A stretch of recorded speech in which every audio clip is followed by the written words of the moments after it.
Je m'appelle Fogue Foguito. Je travaille pour Positive Generation, qui est une organisation de promotion de la santé et de défense et des droits humains. Nous sommes basés au Cameroun.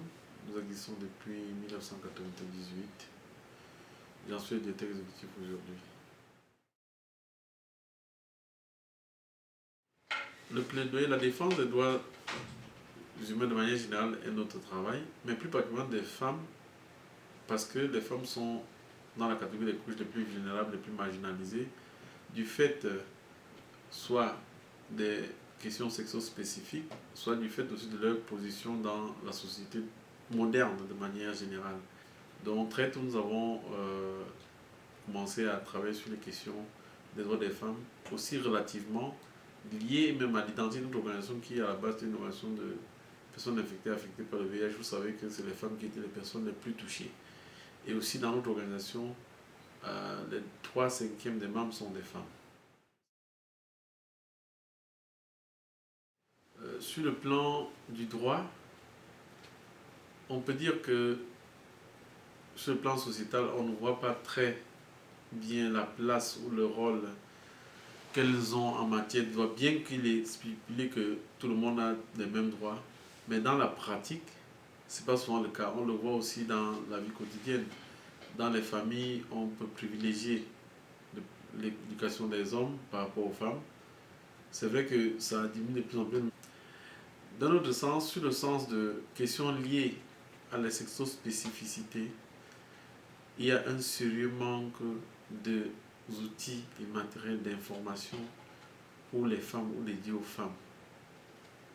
Ce n'est pas souvent très facile pour les femmes d'avoir accès aux centres d'information et d'éducation, que ce soit même à l'école. La plupart des femmes ont des informations sur les questions liées à leur sexualité à travers leurs copines. De manière globale, il n'y a pas un outil réel ou bien des systèmes réels, je dis réels pour dire aussi effectifs, qui permettent aux femmes d'avoir accès aux informations reliées à leurs droits ou aux questions liées à, à la sexualité de manière globale. Sur le plan politique, on voit que les femmes jouent la plupart du temps les seconds rôles. Les femmes font face au Cameroun, les jeunes filles ont un problème systémique.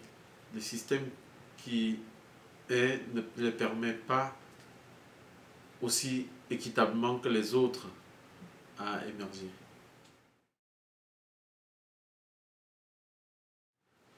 Le principal message de plaidoyer que j'aimerais partager avec vous, c'est lié à l'éducation, lié aux droits des femmes. Pourquoi les droits des femmes? Parce que notre culture est purement basée sur la femme comme socle de l'éducation de la société. Si les femmes connaissent mieux leurs droits, les enfants qu'elles encadrent, les familles qu'elles encadrent selon leurs droits, c'est-à-dire de manière exponentielle, toute la société aura accès à des meilleurs droits. Donc si ses droits elle est bien éduquée dans ses droits liés à la santé, liés à l'éducation, liés à l'accès aux soins et services, liés à l'agriculture, aux terres, parce que c'est aussi une question fondamentale, la propriété foncière des femmes. Donc quand je dis droit, c'est tout ce qui est droits socio-économiques et culturels. Si leurs droits sont respectés, ou bien si on promeut les droits de la femme dans ces aspects-là, on verra que la société davantage sera plus démocratique.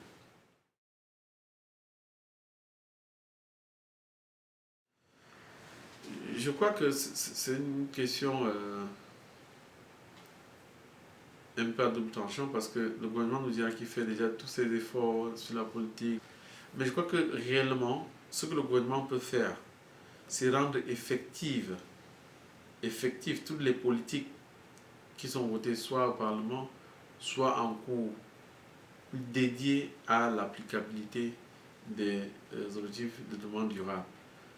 Je suis conscient que dans mon pays, sur le plan juridique, il y a beaucoup d'avancées dans ce sens, mais ce n'est pas pratique, ce n'est pas mis en pratique. Il faut qu'ils le mettent réellement et effectivement en pratique, que ce ne soit pas des questions liées à faire plaisir à un partenaire ou à un bailleur bilatéral ou multilatéral, mais que ce soit effectif.